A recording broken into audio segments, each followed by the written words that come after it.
기자초 만지용입니다. 고 이선균 씨가 세상을 떠난 지 어느덧 보름 정도 돼가고 있습니다. 지금 이 시점에서 문화예술인들이 이번 사태와 관련돼 본격적으로 목소리를 냈습니다. 이 사태를 이렇게 마무리해서는 안 된다. 그리고 더 나아가서 다시는 이런 일이 반복되면 안 된다. 이런 의미를 함축하고 있다고 볼 수 있는데, 이와 관련돼 어떤 이야기가 나왔고 그들이 이야기하는 게 과연 무엇인지를 오늘 정리해 드릴까 합니다. 12일 오전 11시 서울 이 프레스센터 19층 기자회견장에서 문화예술인 연대회의가 주최한 고 이선균 배우의 죽음을 마주하는 문화예술인의 요구를 담은 성명서가 발표됐습니다. 이 기자회견의 시작은 오전 11시였는데 10시부터 정말 인산인해라고 할 만큼 어마어마하게 많은 취재진이 몰렸습니다. 좋게 한 200명 정도는 돼 보였는데 그만큼 이번 사안에 많은 언론이 그리고 대중이 관심을 갖고 있다는 얘기죠. 자, 이번 성명서 발표에 앞서서 이 기자회견이 열리기까지 경과 보고가 있었습니다. 이에 따르면 배우 김의성 씨가 이 성명서의 서문을 작성했고요. 봉준호 감독과 윤종신 씨, 이원태 감독이 대표로 각 항목을 서술했다고 합니다. 어떠한 항목들인지는 다시 말씀을 해드리겠고요. 이들 모두 고인과 크고 작은 인연을 맺고 있던 이들이죠. 자, 이 4명이 성명서를 나눠서 낭독을 했습니다. 먼저 김의성 씨의 서문 낭독 들어보시죠. 지난 12월 27일 한 명의 배우가 너무나 안타깝게 스스로 생을 마감했다. 지난 10월 19일 한 일간지에 배우 L씨의 마약과 관련한 정보를 토대로 내사 중이다라는 인천시경 관계자의 말을 인용한 최초 보도 이후 10월 23일 그가 정식 입건된 때로부터 2개월여의 기간 동안 그는 아무런 보호장치 없이 언론과 미디어에 노출되었다.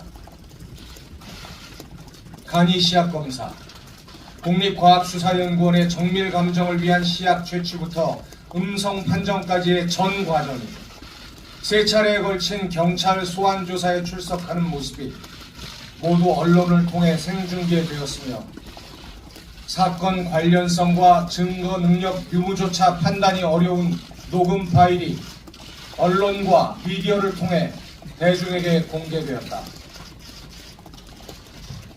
결국 그는 19시간의 수사가 진행된 3번째 소환 조사에서 거짓말 탐지기로 진술의 진위를 가려달라는 요청을 남기고 스스로의 삶에 마침표를 찍는 참혹한 선택을 하게 되었다.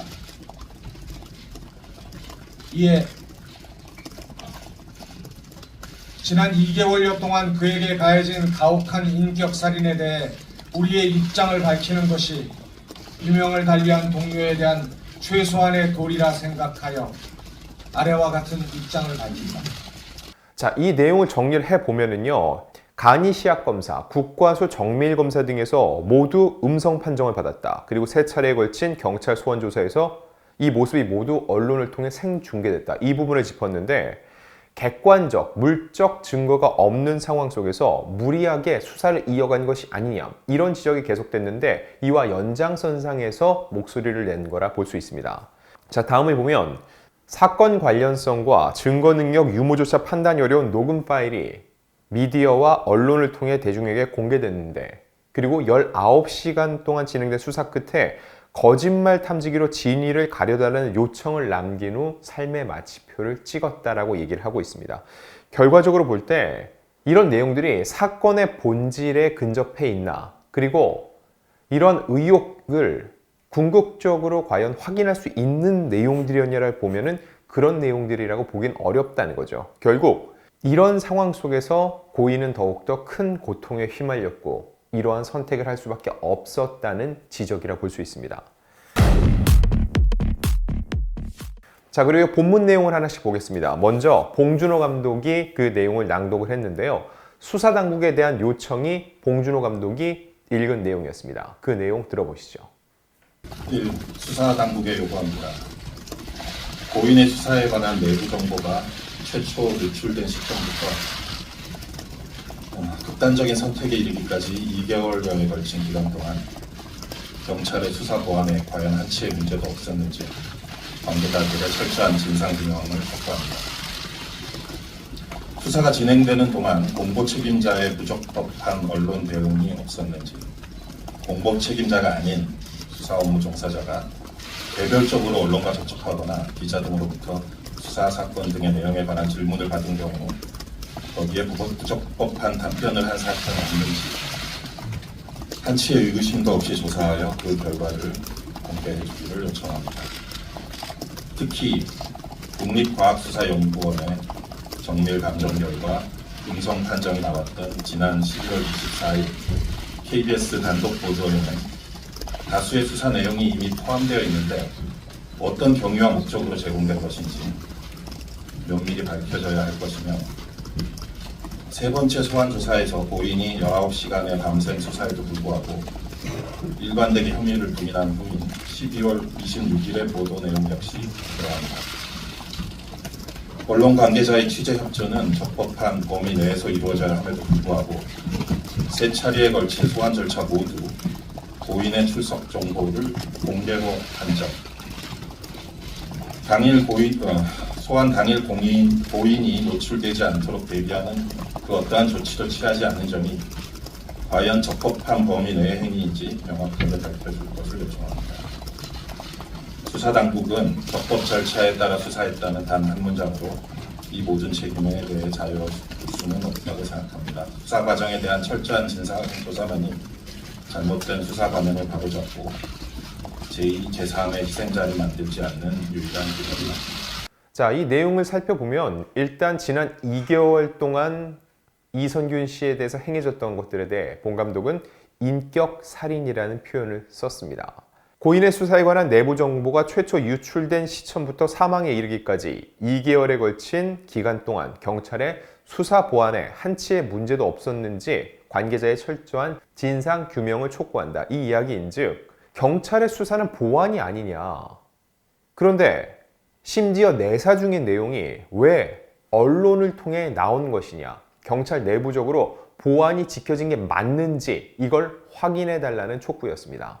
그리고 수사가 진행되는 동안 공보 책임자의 부적법한 언론 대응은 없었는지, 공보 책임자가 아닌 수사 업무 종사자가 개별적으로 언론과 접촉하거나 기자 등으로부터 수사 사건 등의 내용에 관한 질문을 받은 경우 부적법한 답변은 없는지 이 부분도 조사를 해달라고 했고요. 그리고 이 녹취록 얘기가 나왔습니다. 11월 24일 KBS 단독 보도에는 다수의 수사 내용이 포함되어 있었다는 거죠. 어떤 경위와 목적으로 제공이 된 것인지, 제가 볼 때는 이 제공이라는 표현이 굉장히 눈길이 가는데요. 그 내용은 다시 설명을 해드리겠습니다. 그리고 세 번째 소환 조사에서 고인이 19시간의 밤샘 수사에도 불구하고 일관되게 혐의를 부인한 후인 12월 26일에 보도된 내용 또한 그러하다. 이렇게 얘기를 하고 있습니다. 이는 이 녹취록에 관련된 내용인데 아까 말씀드렸다시피 제공이라는 표현을 썼습니다. 이 이야기인즉 일단 누가 녹취를 했고 녹취의 주체가 누구인지, 그리고 이 녹취가 아마도 경찰 수사 단계에서는 확보가 됐을 겁니다. 그리고 경찰이 들어보면은 이 녹취만으로 과연 이선균 씨의 혐의를 입증할 수 있을지 여부는 경찰이 내부적으로 판단을 했겠죠. 근데 이건 수사 과정에서 당연히 확인해야 될 부분인데 이게 어떻게 언론으로 들어가고 또 언론을 통해 공개가 됐는지를 묻는 것입니다. 그리고 이 제공이란 표현은 결국 이 녹취록을 누군가가 의도성을 갖고 어딘가에 전달한 거 아닌지 이런 합리적 의심을 표하는 그런 대목으로 풀이가 됩니다. 그리고 언론 관계자의 취재 협조는 적법한 범위 내에서 이뤄져야 함에도 세 차례 모두 이 고인이 공개 조사를 받았다는 거죠. 특히 이 3차 소환 때는 변호인을 통해서 공개되지 않도록 비공개 조사를 요청을 했습니다. 1차, 2차 때 포토라인에 섰고 본인의 입장을 밝혔기 때문에 3차 때는 그러지 않게끔 해달라, 주차장을 통해서 들어가는 방법을 생각해달라 했는데 당시 경찰의 답변은 뭐였죠? 취재진의 안전인데 이건 제가 앞선 다른 영상에서도 말씀을 드렸지만 쉽게 납득이 가지 않습니다. 취재진의 안전을 위해서 아직까지도 혐의가 확인되지 않은 사람의 요청을 거부했다. 이 부분은 과연 어떠한 연유로 인해서 이렇게 됐는지 경찰에서 조금 더 확실하게 확인을 해달라는 요청으로 보입니다. 다음 내용을 보면 수사당국은 적법 절차에 따라 수사했다는 한 문장으로 이 모든 책임에 대해 자유로울 수는 없다. 수사 과정에 대한 철저한 진상조사만이 수사 관행을 바로잡고 제2, 제3의 희생자를 만들지 않는 유일한 길이라고 본 감독은 얘기를 했습니다. 이 적법하지 않았다라고 단정을 짓기보다는요, 수사 관행 자체를 문제 삼는 문장으로 보입니다. 결과적으로 또 다른 어떤 문제가 불거졌을 때 이런 관행이 바로잡히지 않으면 제2, 제3의 희생자가 낼 수 있으니 그러지 않도록 해달라는 요청이라 볼 수 있죠. 자, 다음 언론 및 미디어에 묻는다. 이 항목은 윤종신 씨가 낭독을 했습니다. 이 낭독 내용 먼저 들어보시죠. 고인에 대한 내사 단계의 수사 보도가 과연 국민의 알 권리를 위한 공익적 목적에서 이루어졌다고 말할 수 있는가? 대중문화예술이라는 이유로 개인의 사생활을 부각하여 선정적인 보도를 한 것은 아닌가? 대중문화예술이라는 이유로 고인을 포토라인에 세울 것을 경찰 측에 무리하게 요청한 사실은 없었는가? 특히 혐의 사실과 동떨어진 사적 대화에 관한 고인의 음성을 보도에 포함한 KBS는 공영방송의 명예를 걸고 오로지 국민의 알 권리를 위한 보도였다고 확신할 수 있는가? KBS를 포함한 모든 언론 및 미디어는 보도 목적에 부합하지 않는 기사 내용을 조속히 삭제하기 바랍니다. 대중문화예술인이 대중의 인기에 기반할 수밖에 없다는 점을 이용하여 악의적으로 검증되지 않은 소스를 흘리거나 충분한 취재나 확인 절차 없이 이슈화에만 급급한 일부 유튜버를 포함한 황색 언론들, 이른바 사이버 레카의 병폐에 대해 우리는 언제까지 침묵해야 하는가? 정녕 자정의 방법은 없는 것인가? 윤종신 씨의 낭독 내용을 보면은 거듭된 질문을 던집니다. 고인에 대한 내사 단계 수사 보도가 과연 국민의 알 권리를 위한 공익적 목적에서 이루어졌다고 말할 수 있는가? 대중문화 예술이라는 이유로 개인의 사생활에 부각해 선정적인 보도를 한 것은 아닌가? 대중문화 예술인이라는 이유로 고인을 포토라인에 세울 것을 경찰 측에 무리하게 요청한 사실은 없었는가? 특히 혐의 사실과 동떨어진 사적 대화에 관한 고인의 음성을 보도에 포함한 KBS는 공영방송의 명예를 걸고 오로지 국민의 알 권리를 위한 보도였다고 확신할 수 있는가? 여러 질문이 있었는데 저는 이 질문들을 딱 하나의 키워드로 뽑아내자면 알 권리인 것 같습니다. 언론이 어떤 내용을 보도할 때 그걸 왜 보도했냐? 이거는 공익적 차원이고 그리고 국민들은 알 권리가 있다. 그래서 보도했다라는 얘기를 많이 하는데 이번 이선균 씨 사태를 둘러싸고 언론에 보도된 내용이 과연 사건의 본질을 밝힐 수 있는 사안이었는지, 그게 아니라 단순히 사생활에 관련된 부분은 아니었는지, 더 나아가 그게 궁극적으로 국민들이 이번 사태를 바라보면서 반드시 알아야 될 내용을 맞는지 당신은 어떻게 생각하나? 답을 해봐라. 이렇게 질문을 던지고 있는 거죠. 그러면서 KBS를 포함한 모든 언론 및 미디어는 보도 목적에 부합하지 않는 기사 내용을 조속히 삭제하길 바란다 라고 얘기를 했습니다. 어떤 내용일지 보면은 사실 이 사건이 어떤 식으로 조사가 되고 음성이 나왔고 변호인을 통해 무엇을 요청했고 이런 거는 사건 관련된 내용입니다. 제가 콕 집어서 몇 개 말씀을 드리면은요, 예를 들어서 이선균 씨의 사주풀이, 이게 몇몇 유튜브 채널에 나왔죠. 그거를 기사로 옮긴 내용도 있고요. 이번 사태와 관련 없이 이선균 씨 가족을 거론한 얘기들, 이런 내용들은 사건의 본질과는 상관이 전혀 없습니다. 그리고 넘겨짓는 보도들, 분명 이 사안은 아직까지 결론이 나지 않았고 객관적 물적 증거 또한 없는 상황이었습니다. 그런 상황 속에서 무죄 추정의 원칙에 입각한 기사였는지 한 번쯤 생각을 해보고 그게 아니라면 그런 내용들은 삭제를 촉구한다고 볼 수 있습니다. 그리고 이런 내용도 있습니다. 대중문화예술인이 대중의 인기에 기반할 수밖에 없다는 점을 이용해 악의적으로 검증되지 않은 소스를 흘리거나 충분한 취재나 확인 절차 없이 이슈화에만 급급한 일부 유튜버를 포함한 황색 언론들, 이른바 사이버 레카의 병폐에 대해 우리는 언제까지 침묵해야 하는가? 정령 자정의 방법은 없는 것인가? 윤종신 씨의 낭독문은 대부분 질문이었습니다. 그거에 대해서 어떻게 해달라가 아니라 한 번쯤 너희가 스스로 생각을 해봐라. 이게 맞는지 이걸 묻는다고 볼 수 있는데 특히 맨 마지막에 이 사이버 레카 문제를 짚고 있죠. 앞서서는 이 제도권 안에 있는 언론 그리고 뒤쪽은 제도권 밖에 있는 사이버 레카들의 얘기였습니다. 특히 이 후자 같은 경우는요. 제도권 안에 들지 않았기 때문에 정말 대처가 어렵습니다. 그러니 마땅한 대책을 수립하기도 어렵다는 거죠. 그래서 정령 자정의 방법은 없는가? 자정이라는 표현을 쓰고 있습니다.